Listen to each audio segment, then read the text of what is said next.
Hey guys, before I start the podcast, a quick introduction. My name is Warnith and I'm the founder of Pet Excel Marketing. Pet Excel Marketing is a marketing agency that specifically works with pet businesses. Over the years, we have worked with pet food brand, pet relocation businesses, pet SaaS companies, pet clothing brand, cat food businesses, dog grooming services, and many other product and service-based pet businesses globally. Our services includes everything from creating graphics to running your ad campaign. Not only that, we have built amazing websites and apps for pet businesses. So if you have a pet business and would like us to help grow it, click on the first link in the description to book a call with our team. Now enjoy the podcast. Hey guys, welcome back to Pet Brand Podcast. I'm your host Warnith, and this is the show where we dive deep into the world of pet brands, innovation, and entrepreneurship. Today we have a very special guest, Kerry Cooke, the founder of TailChasers and the inventor of Spleash, a game-changing product for dog owners. Kerry's journey is nothing short of inspiring. She transitioned from the world of genetic testing to the pet industry, bringing with her a wealth of experience in sales and market development. Alongside her daughter, she built Tail Chasers into a thriving pet brand, creating innovative products that solve real problems for pet owners. So, in this episode, we will dive into Gary's entrepreneurial journey, the story behind Spleash, the challenges of product development, and what it takes to build a successful pet brand. Plus, we will get her insight on marketing, sales, and the future of pet industry. So, sit back and relax, and let's get started. Gary, welcome to the Pet Brand Podcast. Hi, Barnett. Thank you. I'm very excited to be here. Great, great, great. So yeah, let's start from the beginning. Like before we dive into your incredible journey in the pet industry, let's start with a bit about you. Like, can you share your background and what led you to transition from the genetic testing industry to the pet industry? Um, yeah, happy to do that. So I grew up in a military family. My dad was in the Marine Corps and moved Wow. around quite a lot. Hmm. And we ended up all sort of settling down in the Southern California region. Hmm. And I had my daughter, I guess, when I was about 30, and we moved down to San Diego to be near my parents. Hmm. And fast forward 27 years, I had been working in food and beverage segment. I worked for Gallo Wine Company, and then I worked for Nabisco Hmm. uh, as their training recruiting manager for the Pacific Northwest. And that was a big job, but circumstances had us moving rather abruptly down to Southern California. Hmm. And when I started looking for another position down here, I was more drawn towards my sister worked for a pharmaceutical company, and she said, "Oh, you should get into some sort of medical related um, sales." And Yeah. so that's what I did. I started looking for a job, and I found one working for Myriad Genetics, which launched the first breast and ovarian cancer genetic testing. Yeah. And so I was part of their first expansion sales team, and Mm. that got me into the genetic testing space, Wow. where I've stayed for the last 27 years. It's easy to tell how long I transitioned from cookies, crackers, and savory snacks to genetic testing Yeah. because my daughter was a month old when I started at Myriad. So Hmm. she turned 27 Wow. this past December. So Mm-hmm. um, the transition then from, genetics and everything in the genetic testing industry and working for equipment manufacturing and that type of stuff, um, all sort of peaked when I had this idea out on a walk with my dog Lola. Hmm. And my daughter and I would, take the dogs out. We had multiple dogs, and Yeah. Lola is sort of let's see, where's she? Oh, she's in the other chair, so you can't see her right now, but Yeah. she's a black lab Weimaraner mix with tons and Mhm. tons of energy, and it just would never fail that we would go out for a walk and get a few blocks away, and I'd realize that I forgot the water, and that Mm-hmm. would lead to her disappointment of going back to the house. She didn't want to go back. She wasn't ready for that. So it was just something that I kept thinking about. Well, if there was a way that we could attach it to a leash, a water Mm-hmm. bottle that is, Mm-hmm. um, I think we'd have better luck at not Yeah. forgetting it every time we go for a walk. And Mhm. that was sort of how Spleash came about. Wow. Amazing. Amazing. And Tail Chasers is a family run business, right? Which brings Yes. both unique advantages and challenges too. So what it's like working with your daughter on this venture? Like, has this dynamic influenced the company growth and vision? It's influenced everything about this Yeah. company. Mm. Working with my daughter, she's such a creative talent and she's like a force of nature when it comes to creativity. She can write, she can paint, she can sculpt, she can knit. I mean, there's just not anything on the creative spectrum that she doesn't really excel at. And Wow. that comes to her ability to draw. She created our logos. Mhm. She's created the graphics Wow. for our packaging. Hmm. She does the copywriting for our website. She really is just, she's our creative director. And so working Hmm. with her has been so much fun. I mean, obviously, you have your squabbles over, I want the design to be this way, Yeah, or yeah, I'm, yeah. Yeah. I'm feeling we shouldn't do this event or that kind of Mhm. thing, but it's generally just been so much fun to be able to do it side by side with her, Yeah. and in particular appearing on the TV show with her was so much fun. Yeah. Just to do the whole Hollywood thing and hair and makeup and all that stuff, it was such a joy. So Hmm. that's been phenomenal. And then I also have my nephews and my niece that have been in our videos, and that are Mm. their dog Obi is one of our key models. That's Okay. Obi. Hmm. He's on most of our social media Wow. feeds along with Lola and my other Hmm. two dogs, Coco and Coda. So it is truly a family affair. Amazing, amazing.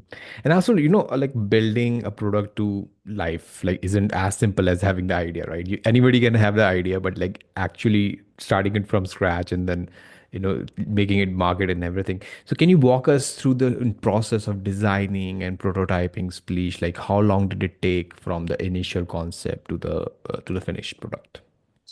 Yeah, that's a great question because I think not a lot of people really, you watch Shark Tank and you see these people, oh, I had this idea and so I made this product, and Yeah, yeah. it sounds that simple, right? Like it sounds so Mm, easy, but there's a million steps between having the idea and actually putting it up for mm, sale. mm, mm, And we've definitely learned a ton of information to be better armed for, the future. yeah. But one of the things that we came up with the idea, I want to say like late fall of 2018. And Okay. that's sort of when the light bulb went off out on a walk, and it was really hot. And then you start research a lot. What I thought was going to happen is Mm, I was going to come back and search Amazon, and I was going to find what I was looking for. Like yeah. I fully expected it to exist already. Mm, mm, And so I Googled it and searched it on Amazon, and I was pages and pages deep before and I didn't find anything before I started going, I may have thought of something, really yeah, unique. yeah, yeah. And then you have to go into the whole um, process of actually finding people to help you bring that product to life. From the design of it, 3D molding, Mm, mm, manufacturing, mm, mm, packaging, all of those things, plus mm, the UPC codes. And mm. hopefully you can't hear my dog barking, which is why I'm wearing the headphones No, that no, Lola's barking out the window right now. no, no, no, no. Okay. Yeah. That's It's fine. great. Yeah, but it was probably a year, Mm, or not even quite a year, I think, from when I engaged the group that I started working with to help me design Spleash. mm, Um, uh, about 9 months from Hmm. when we started with the basic idea until we had a really good Hmm. 3D um, printed version Yeah. that we could hold in our hands. Hmm. That's probably about 6 months, and then 3 more months sort of tweaking with the main design. Hmm. Hmm. And then when we finally got a version, we thought, well, Hmm. we could go into production with this. Hmm. It was another, couple weeks. Hmm. Then we got our first batch of the product, and there Wow. were small leaks, Hmm. small leaks in the handle, and that was really not ideal at all. Yeah. So it took another year almost for us Wow. to perfect the leak proof Hmm. part of it. Wow. And yeah, that was incredibly stressful Hmm. because Hmm. by that point we had already had, I mean, there's mistakes that every entrepreneur makes along the way. I mean, every person, any task that you're going to do, there's always something that falls through the cracks or goes Definitely. sideways. Yeah. And Yeah. um, we had placed an ad to run in a dog trainer's like annual magazine, and it was set to come out in print, I think in was supposed to be out in print in August or something like that. Hmm. And Hmm. it's all, I mean, it should be etched into my head as much as it made me stress, but Yeah. it's kind of fuzzy now that we're 6 years old. Yeah. But yeah, we placed an ad and they were going to have it out in print in like Hmm. September, and Hmm. it ended up being released out into the wild in July online. Hmm. And we just weren't, the website wasn't turned on yet. We weren't ready for it. And then we Yeah. had the whole situation with the issue with the leak. So we had Hmm. sort of to warm people up and then say, well, hey, hang on, we'll be back at you in a minute while we fix something. And that took a lot longer than expected. So, Hmm. the first year and a half was a Yeah. bit of a stress fest, Mhm. but it And all worked out. I think a lot of people also don't understand like it costs a lot to do this development, to do this manufacturing. Like so can you tell Yeah. us like how much did it costed you to develop this product? It costs quite a bit. Just the like hiring the team to help me engineer it. Yeah, yeah. Gosh, I want to say that was, like 25 or 30 thousand Mm, dollars to do mm. the whole thing. And then another ton of money to do the molds because the product, and I don't know if now is a good time to hold the product up and talk about what it Yeah, does, you but can. there's 12 Mhm. molds that are part of this Yeah. product, and you have to machine each one Mhm. of those Yeah. in order to stamp out the pieces. So the trigger and the Mm, buttons mm, and the stopper and the spray head, and then the internal mhm. parts along with the two halves and the water bowl. So this is the Spleash. It's your spray leash handle. Yeah. It fits on any standard size rope, leather, or nylon leash. Yeah. If show you, you hold it like this and pinch those two buttons and pull out this cam wheel, and then that allows you to lay any um, type of leash, Yeah. rope, leather, or nylon. Mhm. You can just lay it down in the channel, and then just like with a toilet paper holder roll thing, you push those two buttons in, and you hear that snap, and you are good to go. You're Wow. off on your walk while you fill it up with water here. So Mm, you put 12 ounces of fresh water in and put the stopper on, and you're just ready to go on your walk. You can spray if an off-leash dog is coming up at you. mm, You can mm, spray your hands if the bag breaks. You can mm. spray clean their paws. But the Wow. best part is you flip open this little cup and squirt in for a Yeah. quick drink Wow. if you're just trying to give them a quick bit of water. And then if they need the whole 12 ounces or slightly less than that, you pull the plug, Mm, open it, and then the water pours out, but it won't overflow. And then you push the plug back in, they Wow. drink the water and you throw out whatever's left in the bowl. So Mm-hmm. that's Spleash. So there's a lot of molds that went into this, so that was a whole bunch of money as well. Mm-hmm. So Definitely. yeah. Definitely. And innovation doesn't just stop with one product. So are there any like new products in development at Tail Chasers? Like, can you give us a sneak peek at like what's coming next? Well, we've been working on trying to get a clear version of the product. Mm-hmm. This one is another one of those. It's going to take a while, but I feel determined to make it happen. We Yeah. have a prototype version of it here. It looks really cool. Yeah. You can see how much water you have left in it. Yeah. Yeah. That would be awesome. But Mm-hmm. just like I learned with the black plastic and how to mold that together, clear plastic has different properties Okay. and it doesn't melt the same way when you do the ultrasonic welding. Mm-hmm. Um, so we have not been able to perfect the leak situation with the clear, but Mm-hmm. I'm not entirely giving up on that yet. We'll keep at it. We do want to have a smaller version for smaller dogs. So Okay. 12 ounces is a lot of water. I don't know if a lot of people understand how much water your dog needs in a day, but your dog should drink 1 ounce of water for every pound of dog. Okay. So, Okay. um, per day. Mm-hmm. So, when you go out on a walk, you don't have to take a giant jug of water.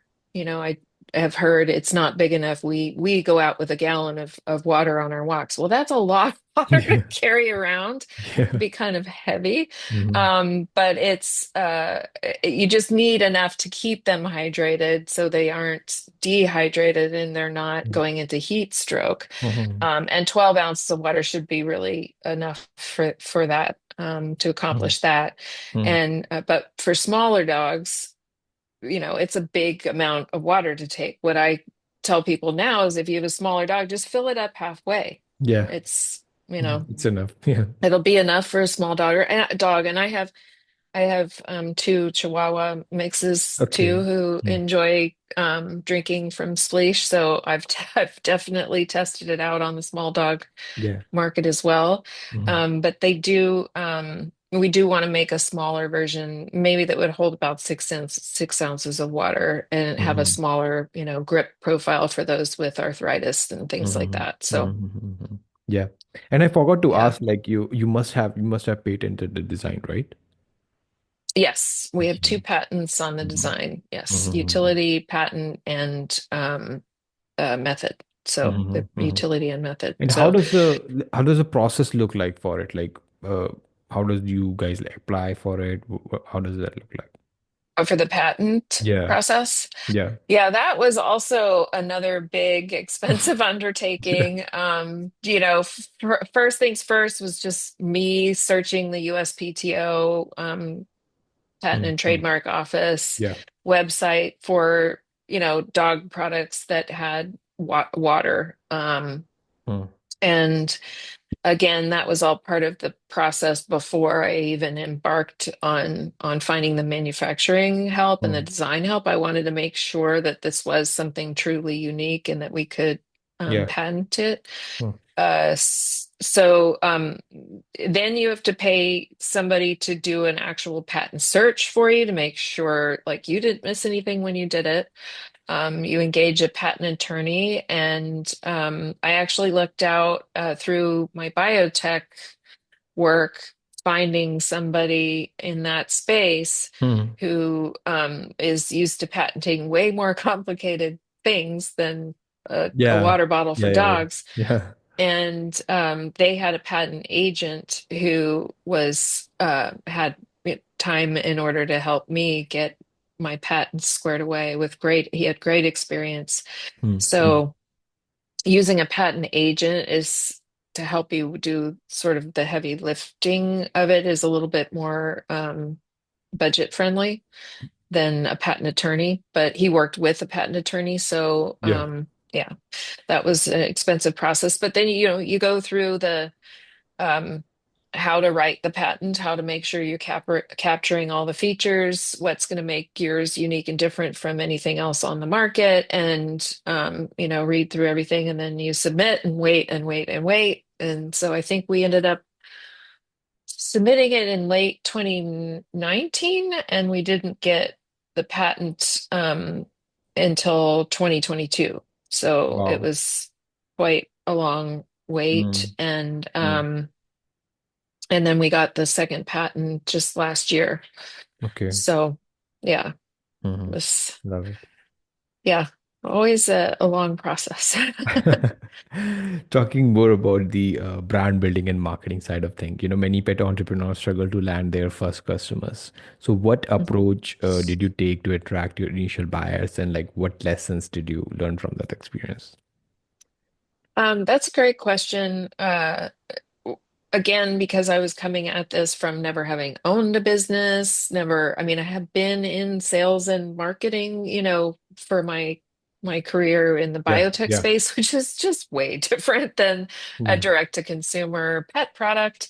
Um, but I had the general idea of what needed to be present on the website, and setting up email marketing and all of yeah. the social media Mm, mm, things. mm, So that really was like the first baby steps of or I like puppy steps of trying to get the company off the ground. mm, I was going more for the tactic of let me get this into the hands of dog trainers, because if a dog trainer is going to engage with a puppy, mhm. and they get used to a product right from the beginning, Yeah. they're more likely, if they like it, they're going to recommend it to Mm, their customers. mhm. Um, Also, there the pet was parents are going to see it as an authority. Yes, yeah. Mm, And so I went towards a couple of the professional training organizations to start to get the word out. mm, What I mm. hadn't appreciated at the time was that the pet trainer business is really split down the middle between positive reinforcement trainers and then the other trainers. And that clash is kind of um, stark, and they're very passionate about their positions. And one thing we learned through market research and just using the product ourselves is we didn't want to have the product be used to train your dog. Like some people Yeah. can use it to Mm, spray their mm, dog and mm, say, no, mhm, no, don't do that. We mhm. didn't want it to be seen as a training device. We wanted it to just be a pet aid to make sure they're hydrated while you're out training, make sure they have the water while you're out there, because there's so many other uses for it. And then if they don't have the best personality, like unfortunately Lola is dog aggressive. And so sometimes we'll be out on a walk and a dog will come, out of their yard off leash, and an owner hollers out, "Oh, don't worry, my dog's friendly." Mine's not, Yeah. stay away. And Yeah. the dog just comes la la la la la up. Well, with Spleash, you can spray right at the oncoming dog, right in the face, and Mm, mm. that's startling to them. And the first thing they're going to do is shake their head. And that activity of them shaking their head, obviously they kind of close their eyes, and it gives you a second or two to Yeah, yeah, yeah. react, either pick up your Absolutely. smaller dog, change Mm, direction. mm, So we wanted to really focus more on the hydration, safety, mm. um, and cleanliness part of the benefits of Spleesh. So Yeah, yeah, yeah. uh, we just leaned real heavy into social media at that point. Mm, And my daughter and I, like I said, she's super creative, and we started thinking of um, different ways to present Spleesh in video form. okay. And that's Mm, sort of mm. right when TikTok was starting to take off. Yeah, yeah. Um, yeah, I remember I was talking to some influencer and they said, "Are you guys on TikTok?" And I'm like, "I don't think that's our demographic." I was thinking it was younger and they wouldn't have enough money to buy Spleesh. Yeah, yeah, And they said, "Oh no, you really have to get in on it." yeah. So we started making TikTok videos, and we made one that demonstrated, because like I said, the leash doesn't come with it. You have to attach the leash to it. And we wanted to just belay that fear that anybody would have that the leash will pop off. So we thought the best way to do that was to pull a truck with it. So Yeah. Wow. I mean, because Uh, Lola, I feel like walking Lola when she gets angry and rears up and yeah, starts yeah, lunging, she feels like the force of, yeah, you yeah, know, yeah. two trucks, quite Mhm. honestly. And I thought, well, if it can put up with her constant crazy antics on the leash and not ever release, I bet we could pull a truck with it. So Yeah. my nephew got a friend of his, I think it was a Toyota Tundra Hmm. pickup truck. Yeah. And we thought, oh, how fun it would be to do a video Mm. um, focusing in on, is your dog a puller? And it's Yeah. just zooming in on his hand holding it, and he's shaking because he's Yeah. actually starting to pull the truck. So Mm. then it zooms out, and you see the truck being pulled one-handed by my nephew. And then it zooms back in on the spleesh, and it talks about the benefits of it. And then it zooms back out, and he's actually walking my chihuahua. So that was the big joke. Mhm. Mm. That was such a that video went viral like big time. I think it's got 1.9 million views. Wow. Um, Hmm. and yeah, a lot of them, were the first couple of comments on that video. Just train your dog. I'm like, okay, you guys are missing the point. Yeah, yeah, yeah. Mm. Yeah, you don't want your dog to be a puller, but let's face it, there's some dogs out there, even with tons of training, that are still going to pull no matter what. Yeah, And this yeah. really does give you a better grip Mm. on holding Hmm. on to them when they are pulling like that. Because I don't know if you've ever walked a dog that pulls and you try and like wrap the leash around your hand. Next thing Yeah, you know, yeah, your yeah, fingers are yeah, crushed. And yeah. so we wanted to make sure people knew it wasn't going to pop off at the first pull. Mm. And yeah, so the viral effect of that video got us inspired. We created a bunch more, and that really, got the initial word out. Mm. And then working with a good PR firm, I think, is an Okay, important step okay. as well, because Mm. Mm. yes, you have to go and look at all of the channels that are available to you, all of the levers that you can pull to get the word out about your product by yourself. But Mm. there's certain people that just have relationships and contacts that you're never going to get to the top of the pile Mm. unless Mm. you are introduced to those people by somebody who has that network. And Mm. so we worked with a PR agency, and they got us that got the product on the Today Show, which was a Wow. huge Mm. boost in recognition for the product. And then we won some awards. Wow. So it's really just been sort of just scrapping together as many different things that we would hear about, and try and get them to want to highlight Spleash. Mhm. Love it. So Love it. So, yeah. like, as of right now, like, what other marketing channels you are exploring beside the PR and the UGC content? Um, right now, well, we're working on a new giveaway. Okay. So we were just on a show here in the US called Buy It Now, which was an Okay. Amazon Prime show for Wow. entrepreneurs. Mm. Um, and so we were on episode 12, and the premise of the show is product entrepreneurs come, they have 90 seconds to pitch their product Mhm. to a 100-member studio audience. And then there's three judges on the panel that would Wow. decide whether or not you would get into the Buy It Now store on Amazon, Mm.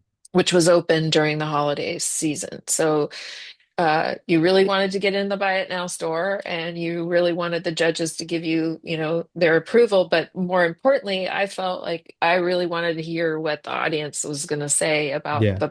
about the product, Mm-hmm. because that kind of market research, just live, Yeah. visceral, Yeah. was really something else. So, Mhm. so what my daughter and I, they reached out to us and asked if we wanted to be on the show. And first, I thought it was like a scam because we get reached out to all the time by so many Yeah, people, yeah, and yeah. it's just like, yeah, yeah, okay. Mm, mm, But we looked into it more and like, okay, we'll be on the show. So we did agree to be on it, and we went and filmed it, and we had 92 out of 100 members of the audience wanted to buy Spleash. So wow. we were super excited about that. And then the judges all voted they would buy it, and they wanted it in the Buy It Now store, Mm, and we won our episode. So wow. now we're trying to keep the momentum going, and we're doing all of the not all of the products on the Buy It Now season, but a lot of them are we're banding together to do a joint giveaway. It's going to be launching, I believe, on April 2nd. Mm, mm, And so you can enter to win the products. For a lot of, I think there's 7 winners of the season that are giving products away. And wow. overall, there's, I think, 13 companies that are giving products away. So it's going to be a great way. And it does a bunch of things, build brand recognition, but also Exactly. help build Mm, your email list. And then, you yeah. can just continue to churn from there. So Hmm. Love it. Love it. yeah, that's what Talking we're more planning to about do. the sales and distribution side of things, Mhm. pricing can make or break a product success. So Right. how do you determine the best pricing strategy for Splish to ensure it remains competitive, like obviously and while maintaining the profitability? Yeah. Oh, that's such a long, I'll try and be as brief as I can, but it's such Yeah. a, Mm, again, not knowing how to do it, it was a lot of research to figure out mm, exactly how much yeah. margin you had to have built in to do different things. And so it depends on if you're going to Mm, be direct to consumer only. If you hope to go into retail, you mm, have to set your price at a multiple so that the retail shop can make some money, that you can still make some money, and you can still cover all of your cost of goods. So, when I originally designed, we wanted it to be $19. Like that was, I really wanted it to be under $20. And the reality and throwing in COVID and everything else, it just wasn't going to come out to that. The price of shipping increased so much, the price of plastics increased so much. So we're 34.99. It still gives a good margin for those who do want to have it in retail. Um, but they take so much. So you have to have like a 60% margin to go into Petco and things like that. So it's like it's crazy to think about where you could sell it if you didn't have all the other yeah. considerations Mm, mm, in the calculation. So uh I often find myself, because competitively, there's about 2 years into this, that little water bottle with the scoop bowl in teal. That's the one that's always on all the magazines and everything. I think it's like $9. It's been ripped off so many times by people and on Amazon and 200 different stores. So mm, mm, um, that's hard to compete with, but you yeah. also don't have the functionality the same. You have still have to hold that and the leash. There's not really a good way to integrate them. It doesn't have a squirt feature. It doesn't have Mm, the, flip open bowl. It's just stuck in one position kind of thing. So mm. we still have our differences, but we have to find the right customers who are willing to pay for those differences. Love it. Love it. Yeah. Talking more about the entrepreneurship side and the lesson learned. The entrepreneurial journey is of definitely it's full of surprises, right? So what has Yes. been one of the most unexpected lesson you have learned as a pet industry entrepreneur? Um, I mean, there's a lot of them. But I think I would have to say the website is probably one of the things I didn't really give as much consideration to, the impact of all of the little decisions made around the website. Hmm. And um and that goes like the perfect example of that is we launched with the website built on Squarespace because I could build it myself. I could Yeah. change the design and make Mm-hmm. everything look the way I wanted it to without having to hire a developer. Yeah. Little did I know, like Squarespace isn't exactly built for e-commerce. It is built for a lot of great things. Yeah. Mm-hmm. But you do need all of these additional apps and things to be able to plug in. And at the Mm-hmm. time, Squarespace didn't have those features. So that was a bit of a surprise for me. I was just thinking, Mm-hmm. we'll get a nice website, people will see it, and then Mm-hmm. it'll kind of do its own thing. Yeah, But yeah. there's so much more Definitely. to, yeah, gaming the algorithms and search Mm-hmm. engine optimization and Mm-hmm. size of the files and speed loading times. And, there's just so much that goes into that. And that's where I actually want to call out. We just made a kind of a mind-blowing switch a couple weeks back. We moved off of Shopify. So we moved from Squarespace to Shopify. But I was getting kind of hammered with all of these additional fees to have all of the different features that you need to have on it. So, like, Squarespace itself isn't that expensive, but in order to make your business flow, you need all of these additional apps. Yeah, So we yeah. came up with, or somebody reached out to me from a new platform called Anika, and it's anika.app is their website, and it's Mm, INIKA dot app. mm, And mm, they've built this amazing platform. It has so many AI features built in, but the mm, best part about it is the affiliates are built in, the reviews are built in, the email marketing is built in, mm, website design is built in.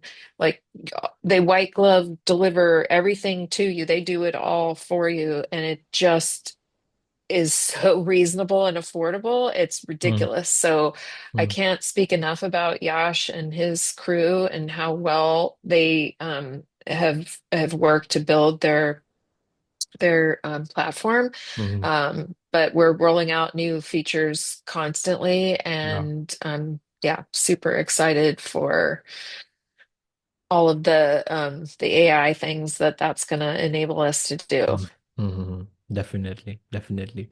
And for those who are listening to this podcast who might be interested in, getting in the pet industry, the road ahead definitely looks overwhelming, right? So like what do you think, like what advice would you give to aspiring pet brand founders who are taking their first steps to get in this industry?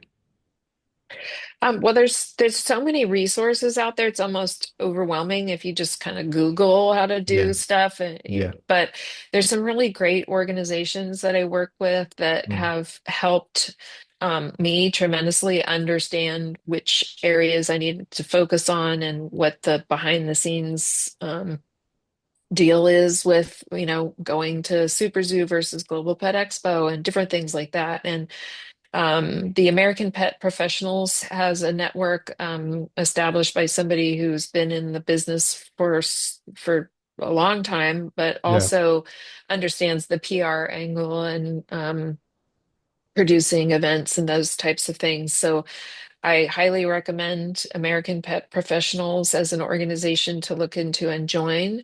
Mm, There's also the Pet Industry Network, which is a good one, but I mm, just learned of another company that really has a lot of the web development stuff, copy and design capabilities, and it's Pet Resource Network.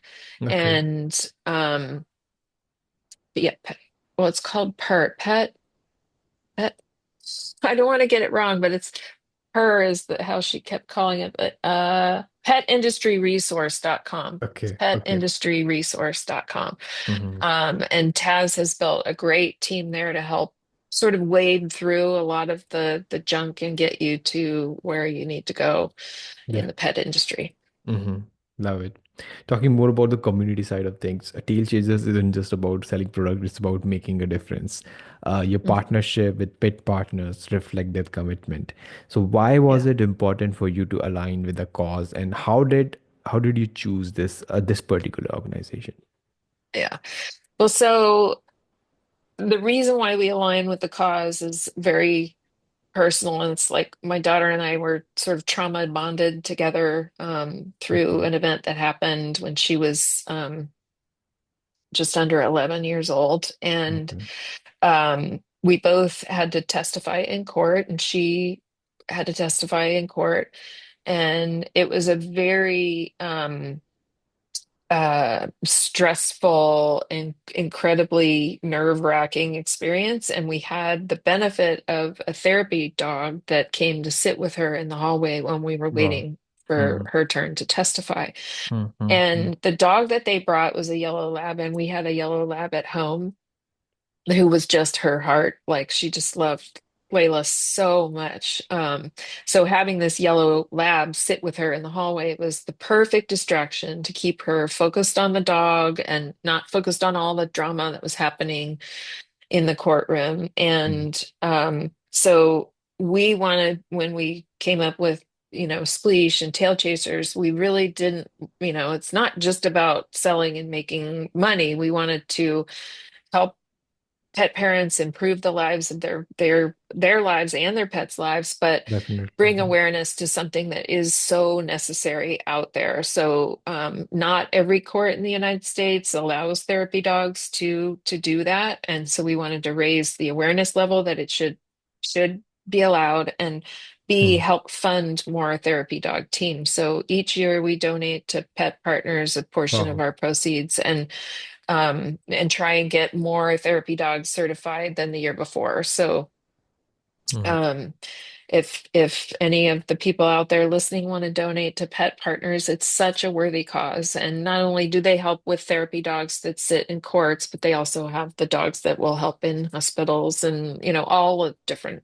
places where the love of an animal really does help Hmm. soothe Definitely. and calm people. So, Definitely. yeah. Talking about the future of tail chasers and final thoughts and your final thoughts, the pet industry is definitely constantly evolving, and companies that stay ahead of the curve are the one that thrives, right? So where do you see tail chasers in the, let's say, in the next 5 to 10 years? Oh goodness. I don't know. I don't know where it's gonna go from here. I'm Mhm. so Yeah. excited about the future. I mean, Mm. we've built an incredible product. We have a lot of inventory to sell. We're Yeah. looking forward to putting that money back in and developing the products we talked about. So um I hope just doing more of the same, but I have 5 or 6 different ideas of products that are in the pet space that I'd like to bring to market. We just Yeah. really need to get this one humming along, and Yeah. then we can afford to move into developing more. Definitely. Last question Yeah. from my end, Carrie. As technology and consumer behavior shift, new trends emerge in the pet space. So, what do you think? Like, what are some of the key trends do you think will shape the future of the pet industry, and how are you preparing for them? Well, I mean, I think AI is obviously one of the trends. I mean, there's Hmm. new tools out there that are helping you figure out what your dog's wags mean, what their barks mean. Yeah. Yeah. Like there's just so many things that are happening. But um, on the health side, understanding what's causing cancer and how to prevent it, and all of those health related Hmm. goals that people have in mind, I think is something. Um, finally, it used to be you check your dog out in the yard, tie him to something, and they'd stay out there all the time. Thankfully, not that many people do that anymore. And, also just dump a bag of kibble out and that was your meal. There's Hmm. so Hmm. much more to proper nutrition and proper care that people are taking. And I'm just so excited to see that part of it really evolving and dogs starting to live longer. So, I mean, overall, I hope we can improve the length and quality of dogs' lives Hmm. because they mean so much to us. They really are. I get kind of choked up thinking Yeah. about they're Yeah. getting older. I Yeah. don't want, you know, I don't want 14 years. I want 25, 30 years Hmm. from, a dog. And their Definitely. lives are just too short. And I hope that we can, as an industry, improve that and make dogs live longer. Definitely, definitely. Well, Kerry, that was an amazing conversation. Thank you so much for joining us today and sharing a journey from transitioning into the pet industry to building tail chasers and bringing Spleash to life. Oh, thank you. I'm really delighted to be on your podcast. Thank you for having me. Amazing, amazing. And for all those who are tuning in, if you want to learn more about tail chasers and Spleash, be sure to check out their website. And if you enjoy this episode, don't forget to subscribe to the Pet Brand Podcast, leave us a review, and share it with your fellow pet entrepreneurs. Well, thanks again, Gary. Thank you so much for your time. Yes, happy to be here. Thank you. Amazing, amazing. Well, that's it. That's the end of the podcast.